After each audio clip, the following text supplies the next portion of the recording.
connaissons ta parole, Père des gloires. La Bible a dit qu'ils seront tous enseignés de Dieu.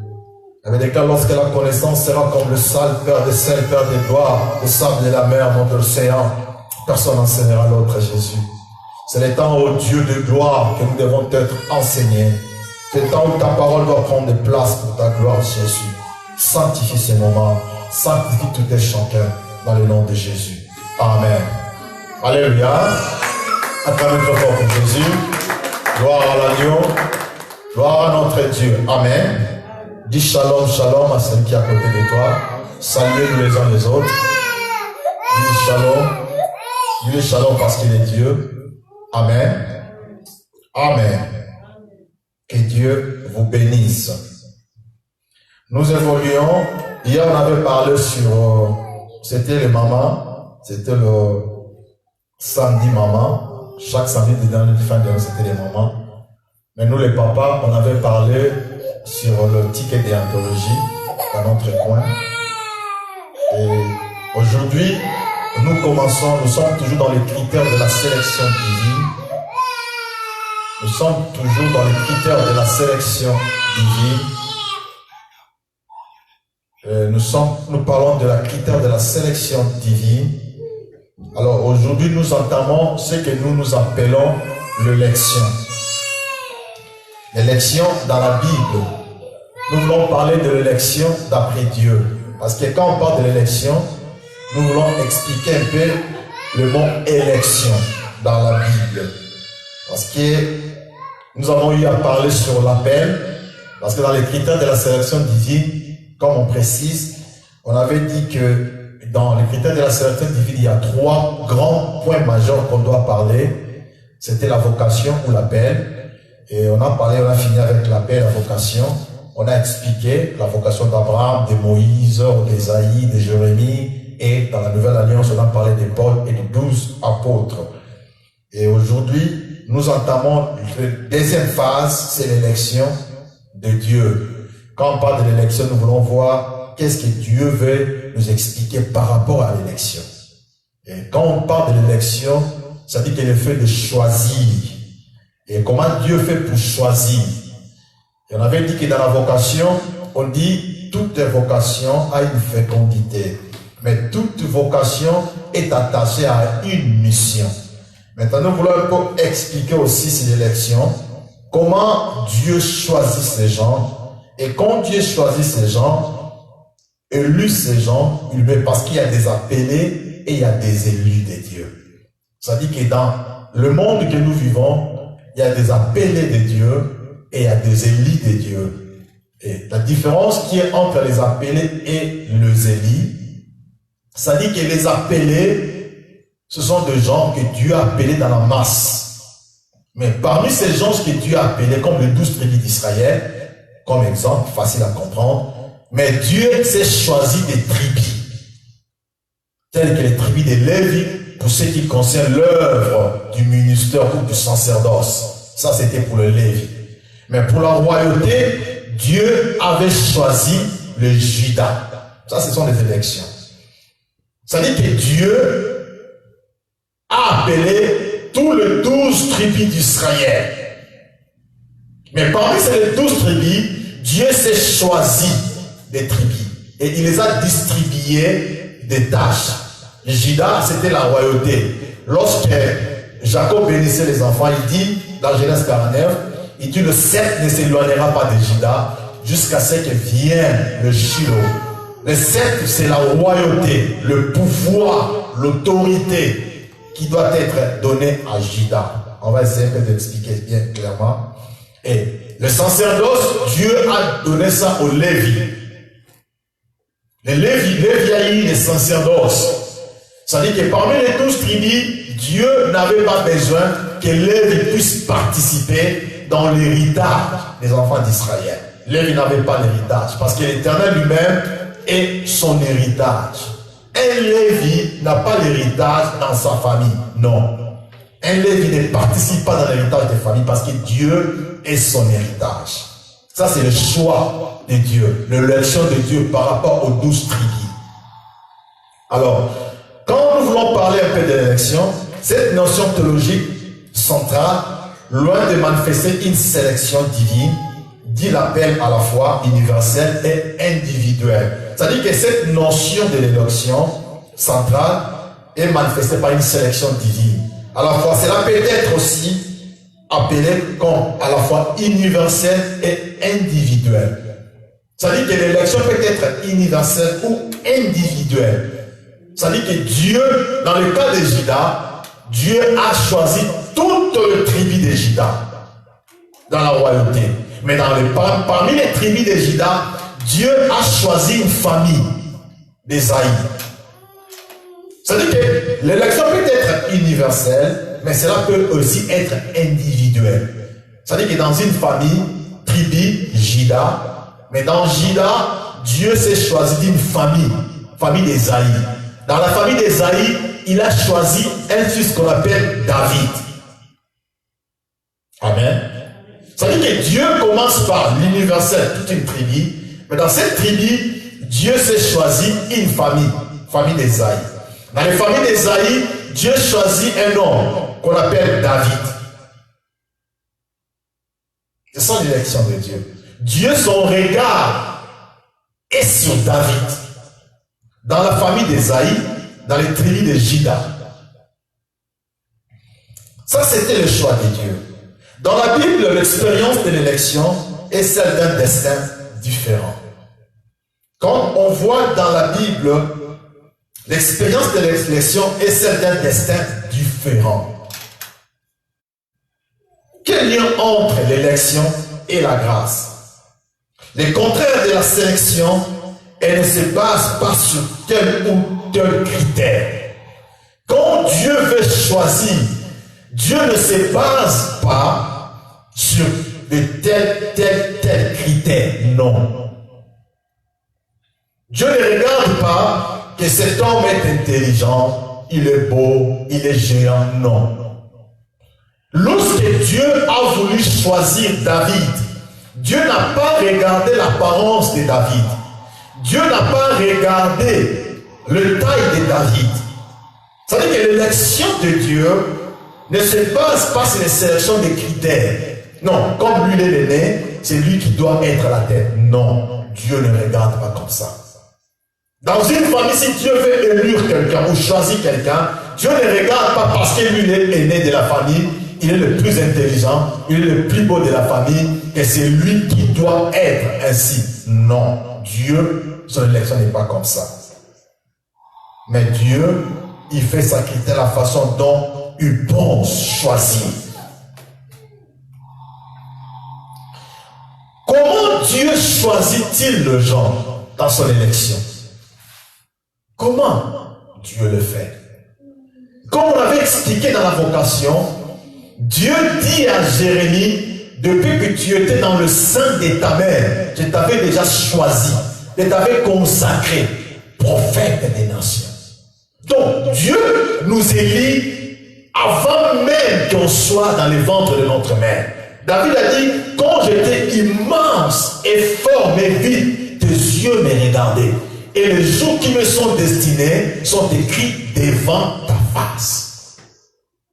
Ça dit que Dieu choisit déjà, avant même que tu sois dans le ventre de ta maman, Dieu t'avait déjà choisi. Et Dieu localise maintenant la famille où tu peux sortir. Donc, dans la famille où tu peux sortir, Dieu t'a envoyé dans cette famille, dans cette tribu, dans ces pays, par rapport à une mission précise.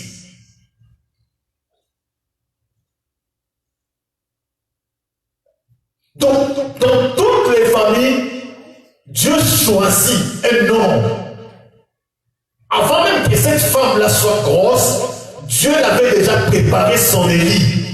Il l'a envoyé dans la ventre de cette dame-là. David dit, quand j'étais immense, informe et vide, tes yeux me regardaient. Ça veut dire que quand j'étais sans forme, quand je n'étais qu'un rien, tes yeux me regardaient. Dans Romains chapitre 8, on va lire ça pour appuyer ce qu'on est en train d'enseigner aux gens. Dans Romains chapitre 8, verset 28, nous lisons au nom de Jésus jusqu'au verset 30, 31, si Dieu le veut. Nous savons du reste que toutes choses concourent au bien de ceux qui aiment Dieu, de ceux qui sont appelés selon son dessein. Car ce qu'il a connu d'avance, il les a aussi prédestinés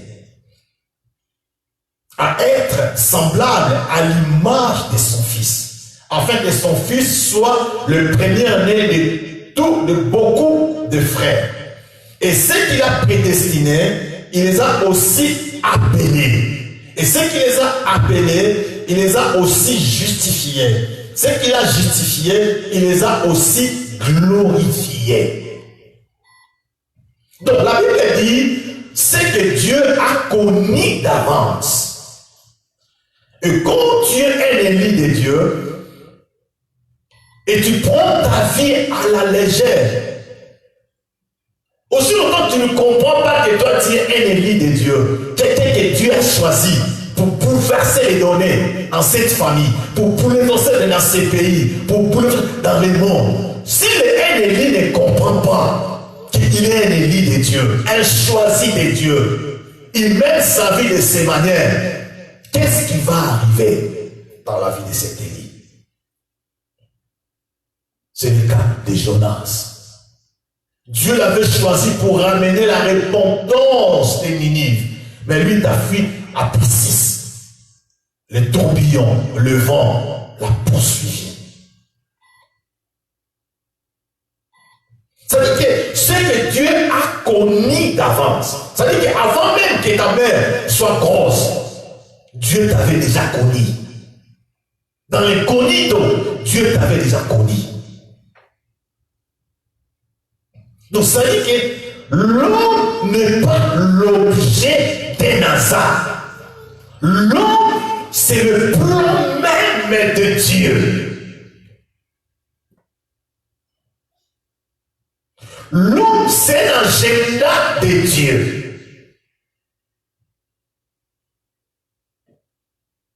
Et dans ce que Dieu a connu d'avance, Dieu a créé cet homme-là. Dieu a taillé. Dieu a donné des capacités, l'intelligence, la sagesse, l'influence d'influencer le millier.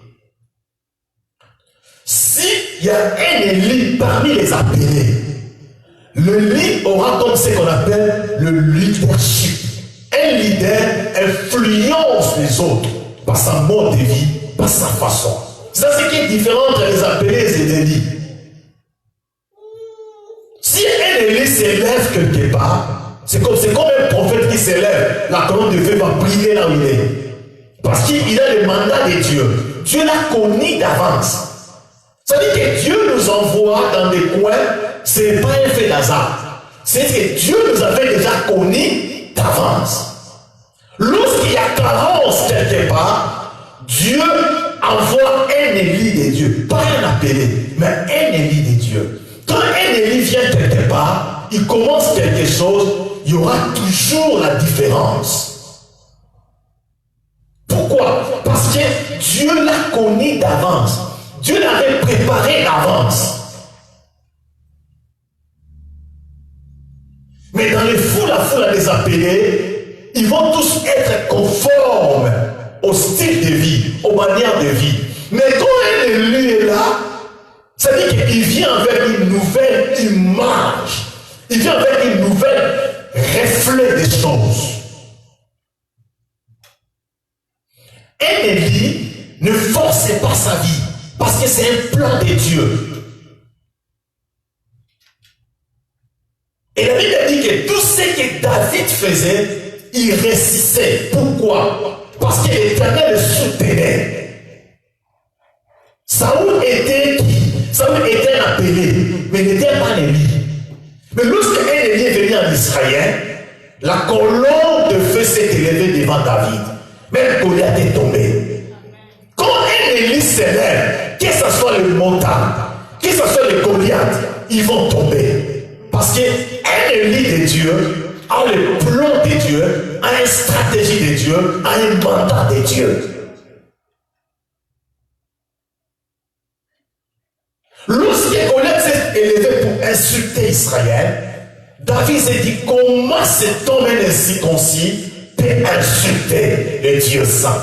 Ce n'était pas David, mais c'était l'Esprit de Dieu qui visitait David pour interdire ces Goliaths. Et lorsque dans un coin, dans une ville, dans une cité, il y a un vent qui se passe, la sorcellerie, la magie. Lorsqu'un ennemi vient, il arrête ces vents-là. Parce que sa présence, ça représente la présence même du Saint-Esprit, la présence même de la colonne de feu. C'est ça la différence que les gens ne comprennent pas. Mais les appelés, ils peuvent être là.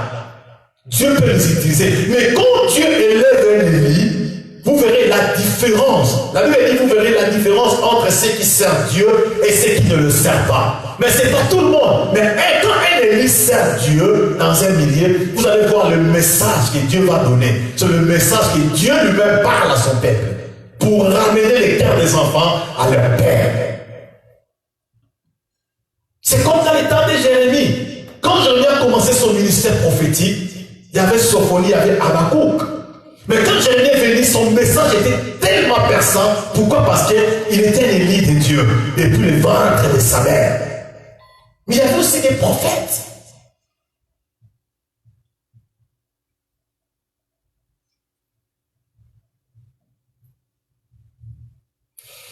Et fais d'avoir une multitude de gens avec toi. Ne te fais pas un Élie. Et fais d'avoir beaucoup d'argent dans la vie. Ne te fais pas un Élie de Dieu. Parce que dans les critères de la sélection, dans l'élection, il n'y a pas de critères pour un Élie.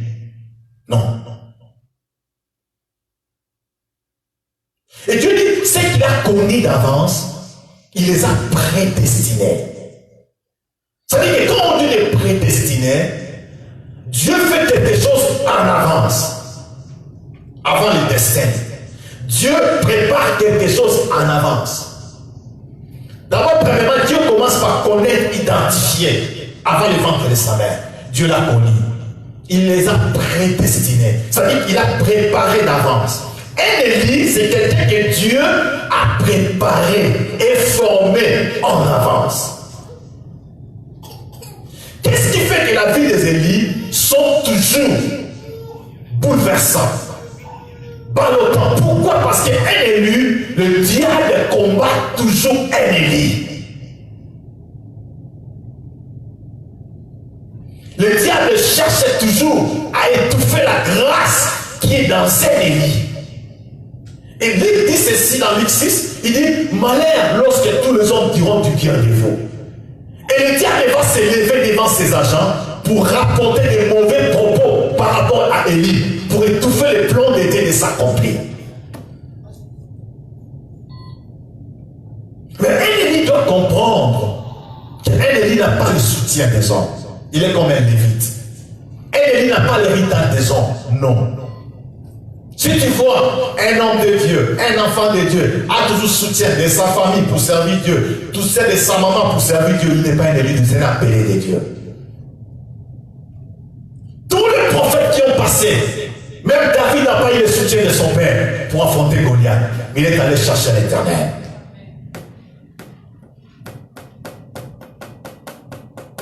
Nous devons préciser beaucoup de choses dans la Bible. Tous les prophètes que Dieu a utilisés, même Timothée, n'a pas eu le soutien de sa mère Éunice. Dieu était toujours là pour soutenir. Parce que Dieu prend un Élie en charge. Il est pour la charge de l'Éternel. Dieu, il est comme une source d'eau. Dieu va canaliser cette eau pour aller. C'est Dieu qui dirige sa vie.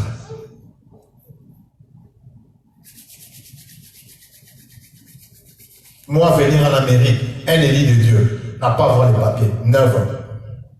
Si Dieu m'a envoyé, je ne peux jamais manquer les papiers. Non. C'est lui qui m'a envoyé. Alléluia.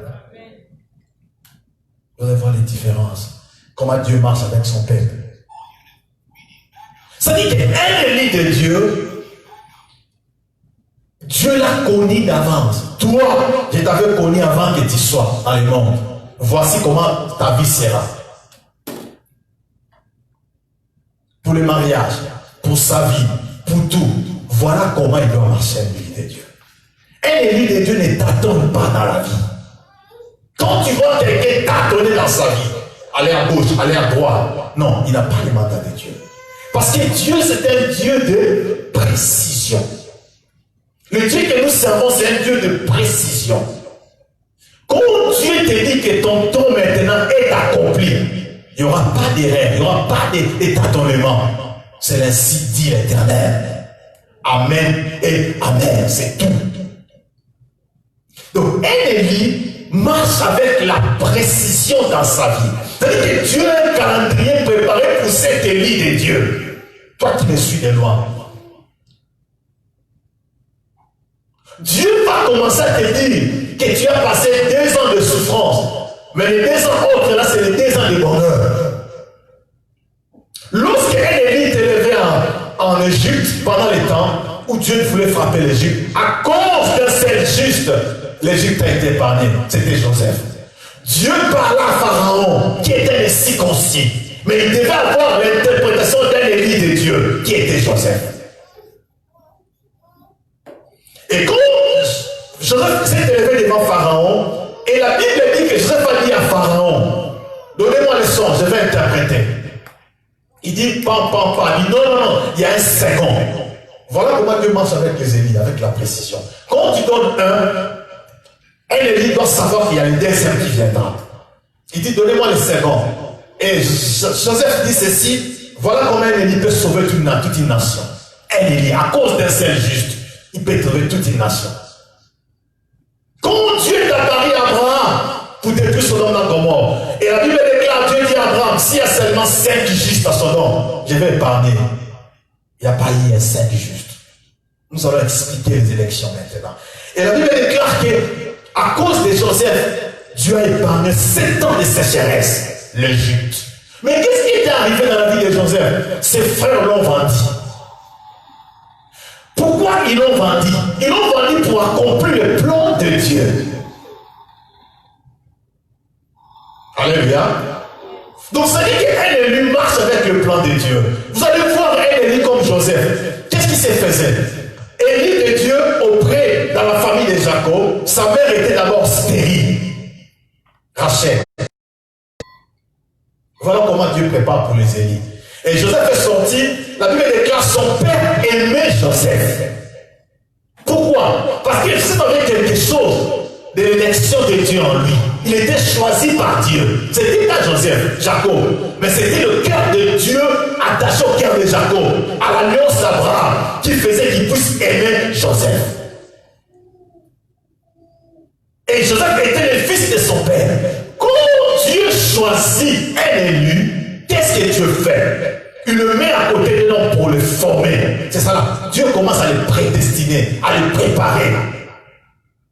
Mais quand Jacob formait Joseph, il ne savait pas que Joseph pouvait être le gouverneur en Égypte, le premier ministre en Égypte. Non, il ne pensait pas ça.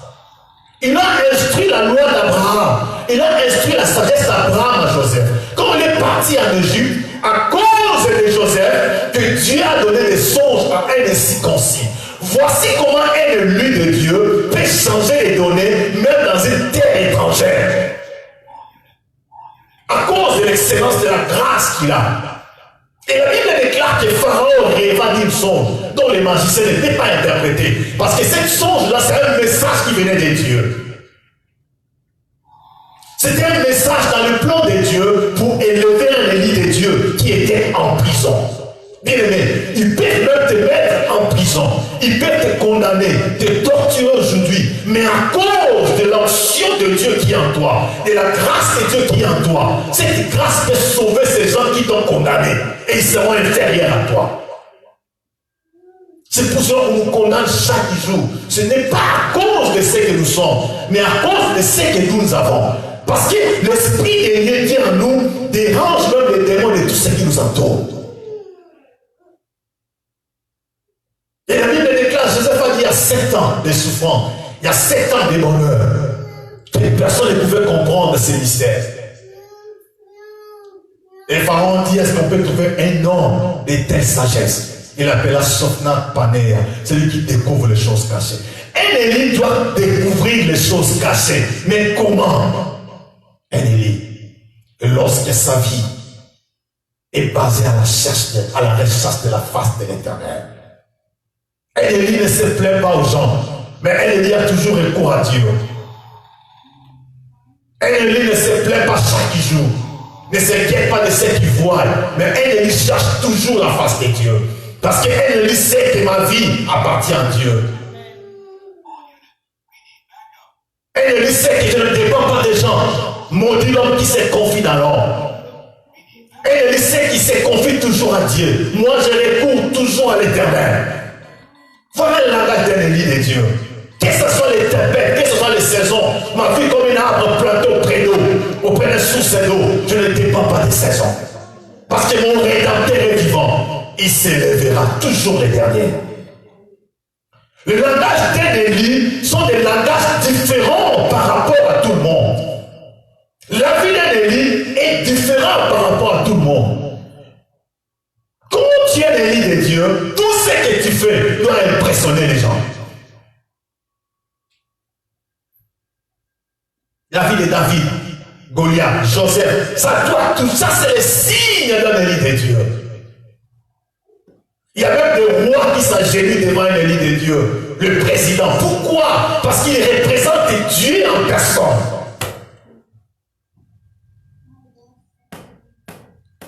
Combien de Élis qui ne comprennent pas qu'ils sont des Élis de Dieu? Ils ont eu le mandat de Dieu, mais ils sont dans les distractions par les gens de ce monde. Ils ont dit, ils avaient dit, ils ont parlé de moi, ils disent des mal de moi. Tu prends le temps de leur répondre, tu perds la mission de Dieu dans ta vie. Laissez-les parler parce que c'est le diable qui agite à déranger la mission de Dieu que toi tu vas accomplir. Tu dois affronter ta mission. David aurait dit que toi tu ne peux pas affronter Goliath. Même ses propres frères l'ont interdit. Mais David a dit non, à cause de l'Éternel des armées, rien ne peut résister devant ma face. Si j'ai eu à faire face aux lions, aux ours, un Élie de Dieu ne recule pas devant les situations. Un Élie de Dieu ne stagne pas devant les situations. Il affronte des réalités. L'Amérique qui ne peut pas nous impressionner, mais le Dieu d'Israël m'a impressionné par sa grâce. Oh bien-aimé, la grâce de Dieu et l'onction de Dieu nous met dans une différence partout où nous sommes. Parce que vous verrez la différence entre ceux qui servent Dieu et ceux qui ne le servent pas. Nous avons l'onction spéciale au-dessus de tout par rapport à nos égaux.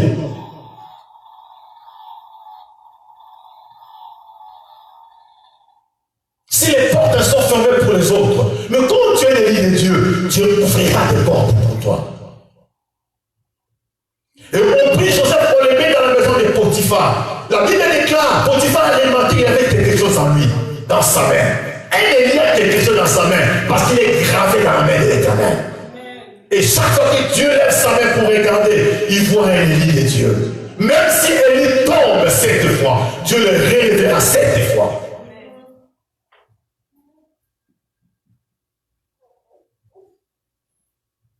Tu regardes les autres.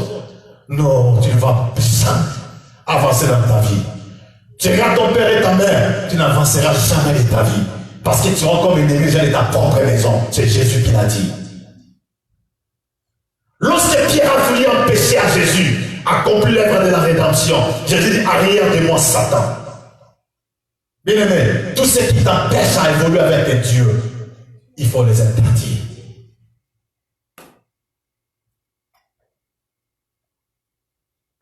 Ça, c'est un Élie de Dieu. Un Élie crée toujours la différence parce qu'il est prédestiné. Et ce que Dieu a prédestiné, il les a appelés. Mais il faut savoir une chose. Il y a des appelés qui sont restés seulement à la paix. Mais un Élie doit passer à la justification et à la glorification. Moi, Dieu m'a appelé. Tu vas rester seulement appelé. Mais moi, je veux percer parce que j'ai une différence qu'il doit faire. La justification et la glorification. Et quand tu avances dans cette mission que Dieu t'a donnée en tant qu'Élie de Dieu, tu ne vas pas rester à l'appelé, tu vas aller à la justification. C'est le tape où tu vas voir que l'homme est toujours éprouvé par le feu, la persécution, l'humiliation, la honte. Tout ce que les gens diront de toi, bien-aimé. Tu-même, tu connais cet homme dans ses faiblesses. Mais quand il est ennemi de Dieu, il a l'alliance de Dieu. Dieu se souvient de son alliance. C'est comme David. Alléluia. C'est très, très important. Les gens sont distraits pour ce qui frappe aux yeux. Mais Dieu voit ce qui est dans les cœurs. Toi, tu vois cet homme-là. Ce qu'il faut aujourd'hui, tu aimes.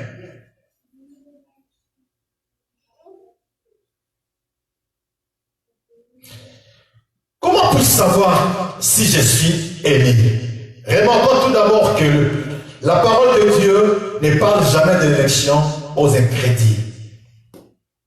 La parole de Dieu ne parle jamais des élections aux incrédules. Qui est l'incrédule? L'incrédulité, c'est quoi? Un incrédule, Dieu ne parle jamais d'élection aux incrédules. Tu peux être un homme de Dieu, mais tu es incrédule. Tu peux être un chrétien, mais tu es incrédule. Pourquoi? Parce que tu n'as pas la foi en Dieu. Tu mets ta foi sur les hommes. Tu crois aux hommes. Tu te confies aux hommes. Tu es un incrédule. Mais celui qui met sa foi en Dieu, il n'est pas un incrédule. Il croit. Il met sa confiance en Dieu. Comme Jérémie dit, il est comme un arbre planté près d'eau. Il ne dépend pas de saison. Ses feuilles sont toujours vertes. Les chrétiens ne parlent jamais de l'élection des incrédules.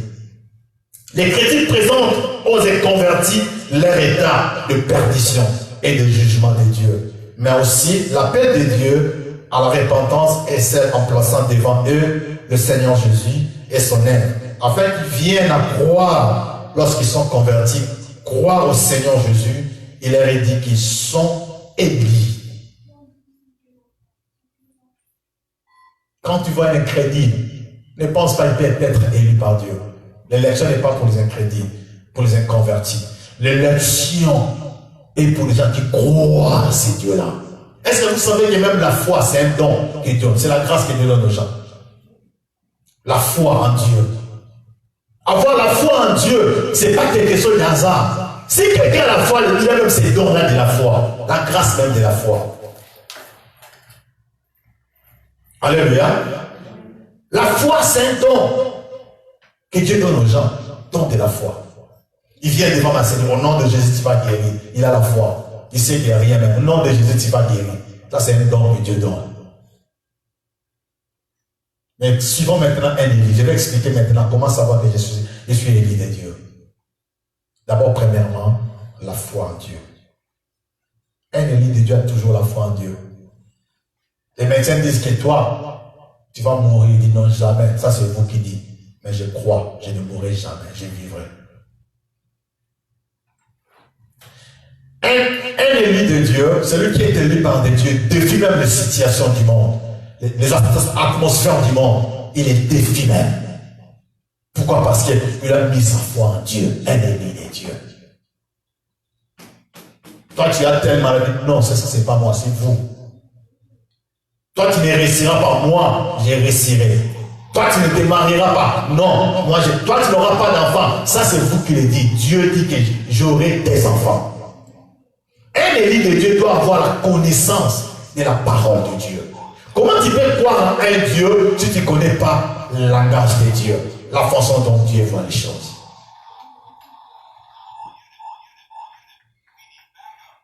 Pour connaître un élu de Dieu, il a toujours la connaissance de Dieu. Et sa vie est toujours attachée à Dieu. Donc il passe tout son temps dans la présence de Dieu. Tu sens toujours dans ton cœur l'envie d'adorer Dieu. Tu sens toujours dans ton cœur l'envie de glorifier Dieu. Tu sens toujours dans la vie de rechercher la face de Dieu. C'est pas toi, mais l'Esprit de Dieu qui te distingue des autres. Et David dit que le bonheur et la grâce m'accompagneront et je demeurerai dans la maison de l'Éternel jusqu'au temps de mes jours. Parce qu'un élu doit sentir que le bonheur et la grâce doivent l'accompagner. C'est une obligation. Ça, c'est la parole de Dieu. Le bonheur et la grâce m'accompagneront. Ça, c'est un élu de Dieu. Il sait que je suis dans le plan de Dieu. Je suis dans le dessein de Dieu. Le bonheur et la grâce vont m'accompagner. Parce que la Bible déclare, Dieu fait sa faveur et sa grâce. Tout bien concourt aussi au bien de ceux qui aiment Dieu. Tout bien, sauf rien. Donc, elle sait que moi, Marachi, le bonheur et la grâce doivent m'accompagner. Et je demeurerai où? Dans la maison de l'Éternel. Ça, c'est la place d'un Élie.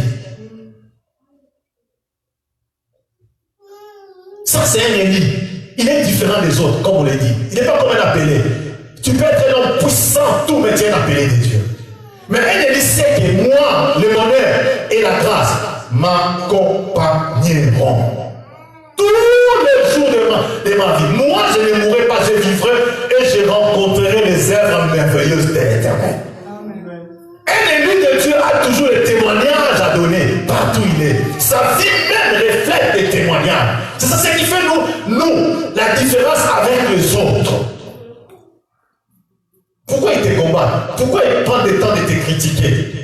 Parce qu'ils voient en toi quelque chose qui est différent d'eux.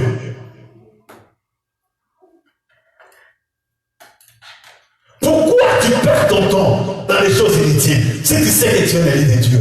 Un élu de Dieu a toujours la sensation du Saint-Esprit d'adorer Dieu.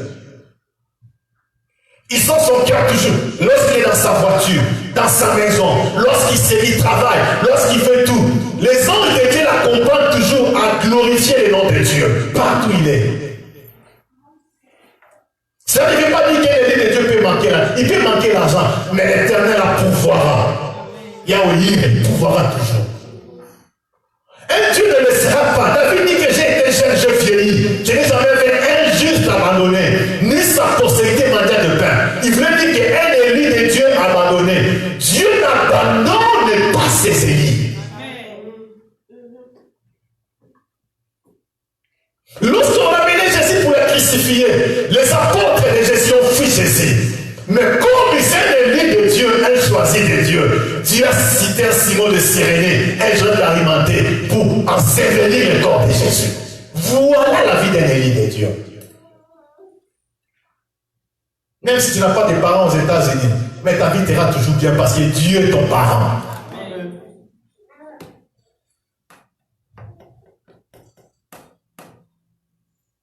Même si tu n'as pas de frères et sœurs aux États-Unis, Dieu comme est avec toi, l'Éternel pourvoira.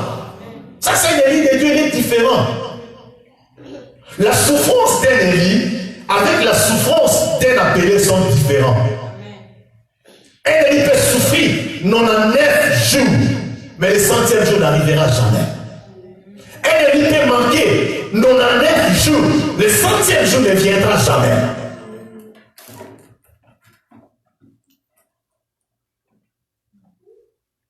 Pourquoi les gens perdent leur temps dans les futilités de ce monde?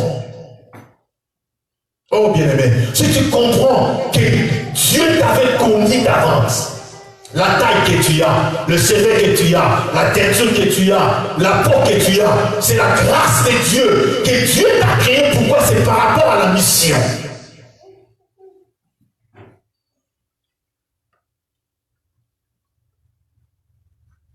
Un élu de Dieu. Souffrir de faim? Jamais. À cause d'un élu, à cause d'un juste, toute une nation peut être sauvée. Et cet homme-là, Dieu peut ne l'abandonner jamais.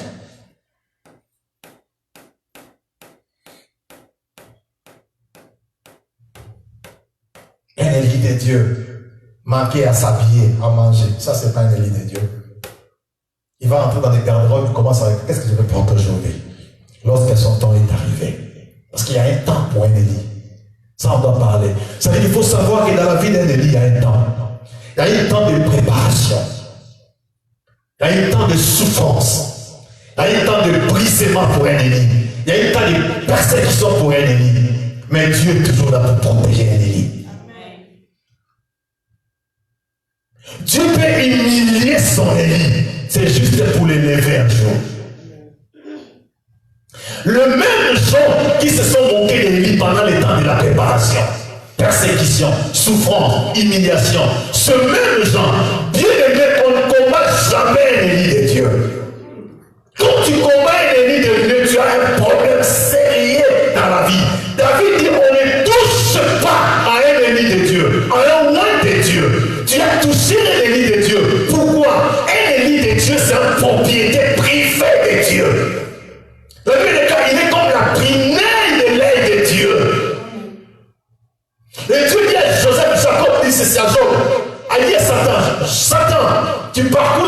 tu as vu mon Élie, genre.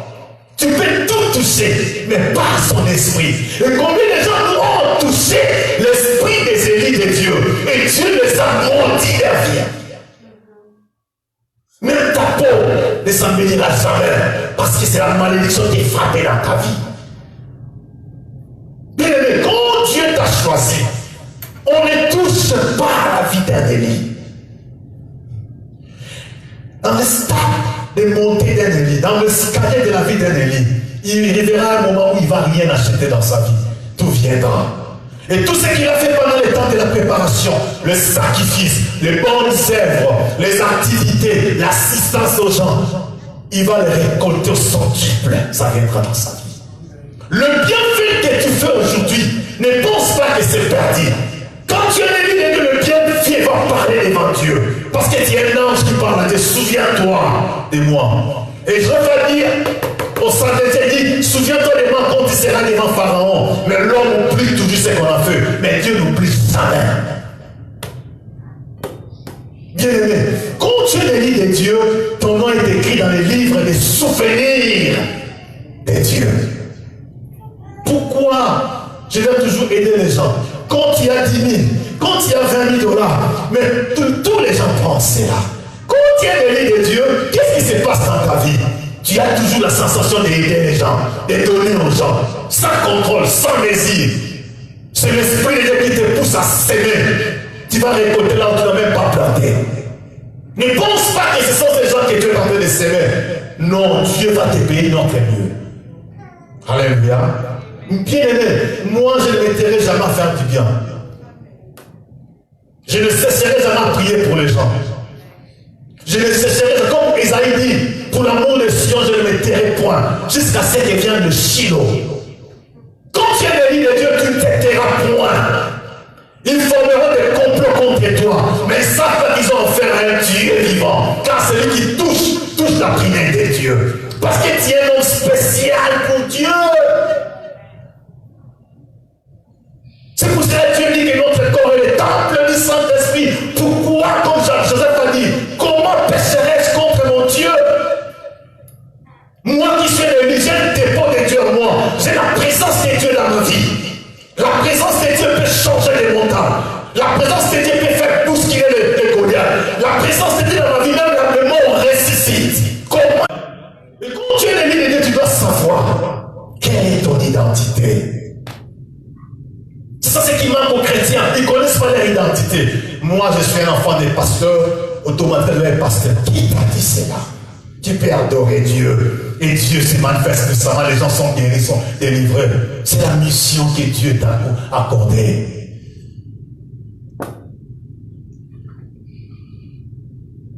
Alléluia. Comment peuvent-ils le savoir? Comment on peut savoir que c'est que je suis moi? Je suis vraiment un élu de Dieu. 1 Thessaloniciens, verset 1, 4 à 6. Je lis verset chapitre 1 Thessaloniciens 1, 4 vraiment. Nous savons bien, mes frères de Dieu, que vous avez été élus. Ça qui dit ceci, notre évangile ne vous a pas été prêché en parole seulement, mais avec puissance. Suivez bien comment un élu de Dieu parle. Comment savoir que tu es un élu? Il dit, vous devez comprendre maintenant ce que je vais enseigner ici. Notre évangile ne vous a pas été prêché en parole seulement, virgule. Quand il prêche, ce n'est pas seulement la parole, mais qu'est-ce qui vient après?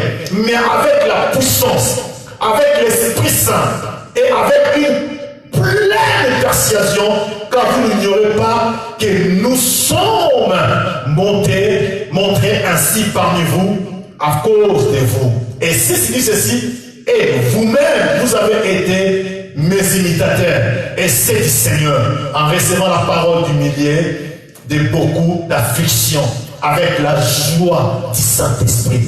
Voilà un élu qui, quand un élu parle, il dit, c'est avec l'affliction, mépris, humiliation, mais avec la joie du Saint-Esprit. Mais même si j'ai affliction dans mon cœur, même si j'ai souffrance dans ma vie, même si les choses semblent ne pas marcher, même si je n'ai rien à cette affliction, j'aurai toujours la joie du Saint-Esprit dans mon cœur pour parler pour ces dieux.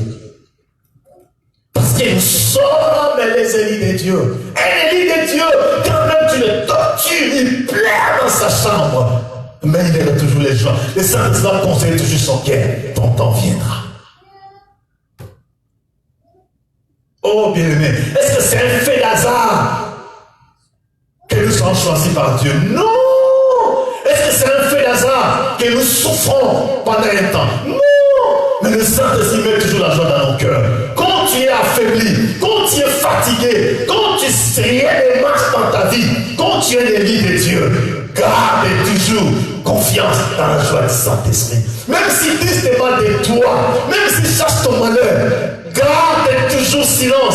L'Éternel combattra pour toi. Même s'il crée des forces profondes pour t'enterrer, garde toujours silence. L'Éternel combattra pour toi. Oh, bien-aimé.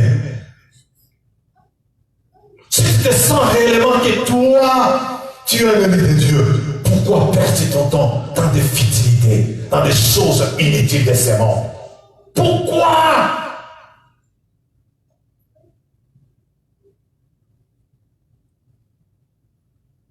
À cause de toi, un Élie, petite nation, toute une nation peut être sauvée. Si tu comprends ce mystère, à cause de toi, des milliers de familles peuvent être sauvées. À cause de toi, Dieu dit, à cause d'un seul éligiste qu'il est, toute une nation peut être sauvée. Et Dieu dit à Esaïe, je parcours toute la terre, je cherche un nom à Ézéchiel pour intercéder. Je cherche un Élie. Et vous te dites que les Élis ne sont pas beaucoup. Il y a peu, il y a beaucoup d'appelés, mais il y a peu d'Élis. Ça c'est très important. Alléluia. Quand tu sens toi cette envie de servir Dieu, d'adorer Dieu, d'élever Dieu, la joie du Saint-Esprit dans ton cœur, tu es dans la maison, tu sens la joie d'adorer Dieu. Tu es dans ta voiture, tu sens la joie d'adorer Dieu. Tu es au travail, tu sens la joie d'adorer Dieu. Sachez qu'il y a la présence de Dieu. Les anges sont avec toi pour t'accompagner dans cette émission. Ils sont là. Et il y a des fois, tu vas sentir même l'odeur des parfums. Les anges se manifestent dans ta vie. Ils sont là pour te protéger parce qu'ils voient ce qui est devant toi. Dieu voit tout. Même si un lit, même si boire des breuvages mortels, il ne mourra pas. C'est la Bible qui le dit. Parce qu'il a la protection divine, la protection de Dieu. Bien-aimé, je cesserai dans ma vie d'adorer Dieu, d'élever Dieu, de témoigner Dieu le jour où Dieu me ramènera dans la maison. Mais aussi longtemps que je sois en vie, je ne cesserai jamais. Parce que cette joie me poussera toujours à lever ce nom-là. Oh, bien-aimé. Le fait d'avoir cette grâce de connaître ce Dieu-là si petit, c'est une grâce. Combien de gens dans ces lieux, dans ces pays, dans ces cités, sont âgés plus de 50 ans, mais ils ne connaissent pas Dieu. Mais Dieu t'a fait ces grâces-là. Dieu t'a choisi. Parce que les critères de la sélection, dans l'élection, cela ne dépend pas des critères. Dieu choisit qui il veut. Daniel avait 21 ans lorsqu'il prophétisa devant le roi Nebuchadnezzar. Parce qu'il a été choisi par Dieu. Bien-aimé, quelle joie d'adorer et d'élever ce Dieu-là. Nous allons continuer le samedi prochain. On va parler ce qu'est dit l'Écriture de l'élection. Et le dimanche prochain, on va parler sur David en détail. Lorsqu'il passe à la succession du royauté à Salomon, Dieu a choisi David. Pourquoi Dieu a choisi David? C'était juste pour préparer seulement le plan pour rebâtir le temple. Et à la fin, nous allons parler sur le rebâtissement du 3e temple avant que Yahushua Mashiach arrive. Baruch Haba Beshem Adonai. Nous allons parler de ça. Vous allez comprendre dans l'élection comment on va plus parler de David. Parce qu'il y a des mystères qui sont cachés à David. Amen. Maintenant, nous allons prier. Nous allons prier. Nous allons prier maintenant. Jésus, merci.